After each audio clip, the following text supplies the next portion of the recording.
जय श्री राम। संत समागम हरि कथा, तुलसी दुर्लभ दो। सुत दारा और लक्ष्मी, घर पापी के भी हो। ऐसे ही नहीं कहा ये बात कि भैया संत समागम और हरि कथा ये बड़े भाग्य से मिलते हैं। और लक्ष्मी, सुत, दारा ये तो सभी के ही रहते ही हैं। तो हर तरह से संतों का संग बड़ा बताया है और सत्संग को हर जगह महत्व दिया है। और ये तो हम हमारे जन्म से पहले के ही बोले जा रही। इस तरह के श्लोक, ये दोहे खूब बोलते भी हैं भजनों में लोग। लेकिन सिर्फ गलती ये हो गई कि जीवन में उतारने की कभी सोचा ही नहीं कि भैया सत्संग क्या है जो कहा गया है। कल ऐसा वाक्य आया था कथा के अंदर कि मां कुंती प्रभु जब जाने लगते हैं तो किस तरह से वो विकल हो उठती है। और जब उन्होंने अभी अभी देखा था कि हमारी कुल की रक्षा की है और जाने के लिए कह रहे हैं परम पिता परमात्मा, तो बहुत सी बातें उनसे करने के बाद में, और जब भगवान ने पूछा कि मैया कि भुआ चाहती क्या हो, तो भगवान मैया कुंती कहने लगी कि मेरे प्रभु मैं कुछ वरदान मांगना चाहती हूँ। अब देखिए प्रभु राजी हो गए कि ठीक है। तो मैया कुंती ने क्या मांगा?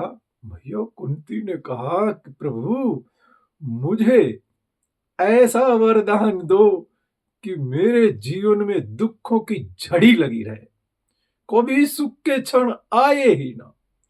हमेशा ये कुंती एक दुख जाए तो दूसरे दुख का सामना करती रहे। प्रभु हंसने लगे, मैया भुआ जी आप ये क्या मांग रहे हो? अरे दुनिया में हर आदमी दुख से बचने की कोशिश करता है और तुम्हारे जीवन में तो बहुत दुख आए हैं, उसके बावजूद भी तुम दुख मांग रही। तो माता कुंती जो जवाब था बहुत ही सराहनीय जवाब था। माता कुंती ने कहा प्रभु जब जब मेरे दुख के क्षण रहे तो मेरे दुख के दिनों में सदा तुम मेरे साथ रहे।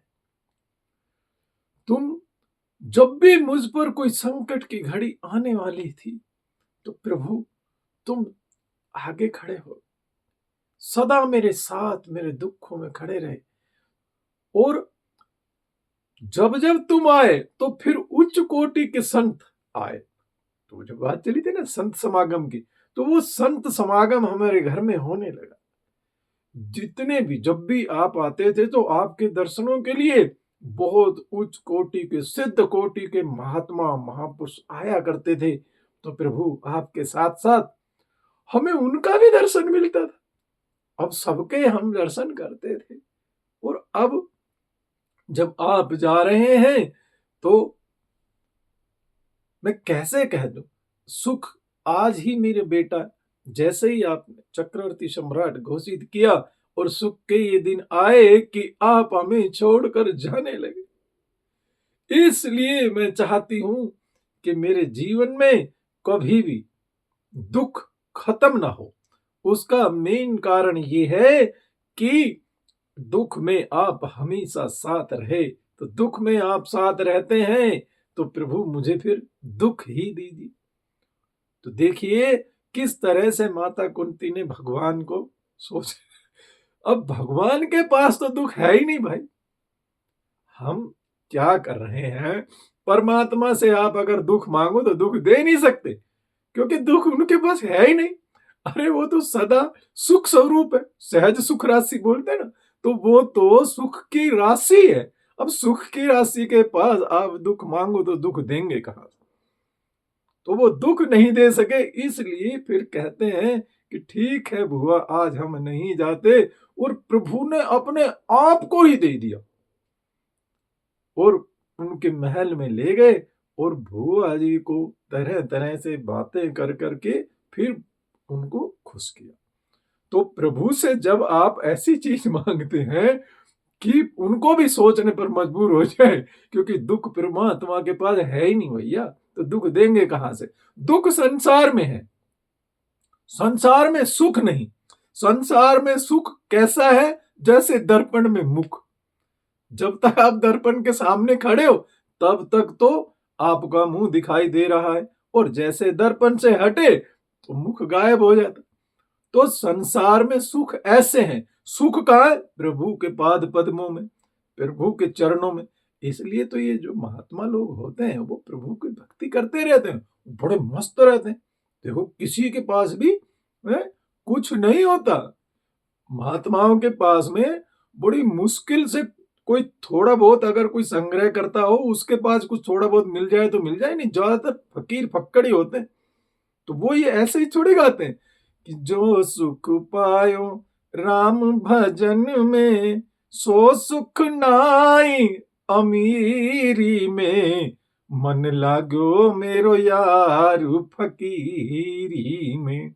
तो भैया इन का आप हाल देख रहे हैं कि ये परमात्मा के पाद पद्मों में लगे रहते हैं, इस वजह से खुश रहते हैं, सदा सुखी रहते हैं, मस्त रहते हैं। तो वो कारण आया कहां से? वो आया परमात्मा के चरणों से। हम उल्टा कर जाते हैं, हमारे को ये ध्यान ही नहीं रहता। हम सोचते हैं कि संसार में कर करके हम भाई सुखी हो जाएंगे। अरे कोई भी आज तक नहीं हुआ, आप कैसे हो जाएंगे? हैं? आप ये देखिए, आपसे बड़े बड़े जो लोग हुए हैं संसार में, क्या वो सुख पा गए?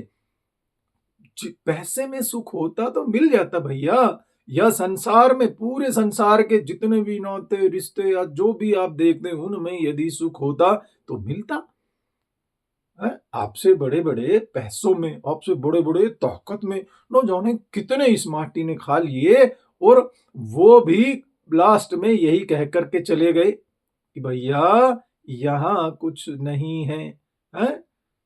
वो उनको भी खाली हाथ जाना पड़ा लास्ट में। कुछ कि यहाँ पर तो जो आए हैं तो बेशक मुट्ठी बांध के हम आए तो जरूर थे, लेकिन जाते समय खाली हाथ जाने पड़े, और संसार में किसी के कोई भोग में भी उनको सुख चैन नहीं मिला है? देखो ना, जब सिकंदर भी जाने लगा तो दोनों हाथ उसने बाहर कर दिया है।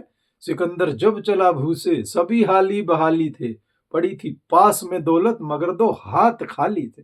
उसने कहा था कि बाहर निकाल देना मेरे जनाजे से मेरे दोनों हाथ, ताकि लोगों को ये पता लगे कि सिकंदर ने इतना जुर्म किया और इतने पैसे इकट्ठे किए, लेकिन आज एक फूटी कोड़ी भी वो लेकर के इस संसार से नहीं जा रहा। इसलिए इशारा सीधा सीधा था कि धन के पीछे भागने वालों आखिर में पछताओगे। तो ये सब बातें हमें सोचनी है। तो फिर क्या? तो फिर वही है कि भैया सत्संग से ही ये सब हमें मिलेगा। देखिए, एक और छोटी सी बात मुझे ध्यान आ रही है कि जैसे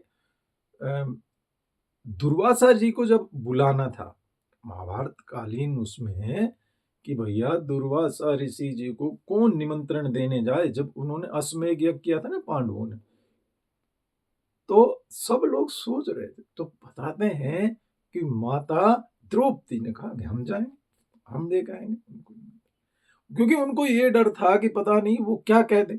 वो भाई इसमें जो भी भाग मिले तो कुछ भी वो कह सकते हैं, लेकिन माता द्रौपदी ने कहा कि मैं जाऊंगी, मैं निमंत्रण दे के आऊं। तो माता द्रौपदी गई जा करके और उनको निमंत्रण दिया कि महाराज ऐसे ऐसे हमारे यहाँ यज्ञ हो रहा है और आप उस यज्ञ में पधारिए।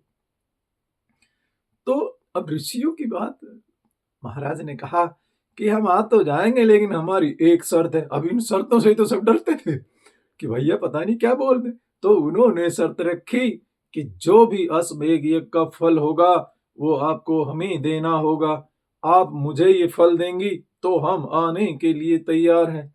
तब बता दें, तब माता कुंती ने ये बोला था कि संत मिलन को चालिए, तज माया अभिमान, जू जू पग आगे धरे, कोटिन यज्ञ समान। हे महाराज, संतों के मिलने के लिए जब चलता है आदमी निकल के घर से, तो वो जैसे जैसे एक एक पग धरता है तो वो कोटिन यज्ञों के समान होता है। तो मैं जो इतने यज्ञ करके आई हूं, वहां से पैदल आई हूं, वो सारे यज्ञ आप मुझे दे दीजिए और अश्वमेध का जो फल चाहिए वो आप ले लीजिए। कहने का मतलब है कि द्रौपदी मैया ने उनको बिल्कुल निरुत्तर कर दिया और उन्होंने कहा कि ठीक है, अब हम आएंगे। तो इस तरह की बातें हमारे समाज में रही है। संतों का सम्मान भी रहा है, लेकिन संत भी ज्यादा क्या कहते हैं कि भाई जो संत समागम हरि कथा, भाई हरि कथा को ही सदा महत्व दिया गया है कि सब यदि मिले, संतों का सम्मेलन हो, तो फिर वहां हरि कथा, हरि की चर्चा चले। है संतों को आपने बुलाया है, खिला पिला दिया, कोई बात हुई नहीं सत्संग की, तो भी कोई बढ़िया बात नहीं, क्योंकि संत तो चाहते ही नहीं इस तरह की बातें। संत जब भी आएंगे उनके उनसे आप अगर उनकी थोड़ी कम भी सेवा करें तो चलता है, लेकिन यदि परमात्मा के बारे में कोई बात चलती है और परमात्मा के बारे में उनसे आप हरि कथा सुनते हैं, तो वो बड़े प्रसन्न होते हैं, क्योंकि उनका तो असली धन भैया हरि कथा ही तो है। तो वो तो हरि कथा सुना करके हर संत खुश होता है। इसलिए इन गलतियों को ना करें। कभी भी जब संत सम्मेलन हो या किसी संत के आपको दर्शन मिले, तो उनसे थोड़ी बहुत प्रभु नाम की चर्चा हमें हमेशा सुननी चाहिए। देखो, कोई कैसा भी थोड़ा बहुत, मान लो आप बहुत अच्छे ज्ञानी, सब कुछ आपको आता है, लेकिन फिर भी परमात्मा की चर्चा से उनका हृदय भी प्रसन्न होता है। अरे अभी तो आया था भागवत में कि जब सनक सनंदन सनत कुमार जी ढूंढ रहे थे कि कोई ऐसा मिले जिसके साथ बैठ करके थोड़ा हरि चर्चा हो, प्रभु के नाम की चर्चा कर सकें, कोई ऐसा मिले है। तो इस तरह के जब भी आपको कोई सामने आता है, तो संतों से हरि चर्चा के लिए ही ज्यादा निवेदन करना चाहिए। और भैया, जो ये लोग मांगने में लग जाते हैं ना, महाराज मुझे लड़का नहीं हो रहा, वो नहीं हो रहा, ये सब परमात्मा की, वो आपने देख रहे हैं जिन्होंने यहाँ पर लड़कों के लिए जिद की है? आत्मदेव जी का क्या हाल हुआ, अभी कथा में आया था। तो ऐसा नहीं करना है। हम लोगों को तो बिल्कुल अड़िग परम पिता परमात्मा की तरफ चलना है, फिर वो खुद ही सारे दुखों को दूर कर लेते हैं। बोलिए सियावरी रामचंद्र की जय।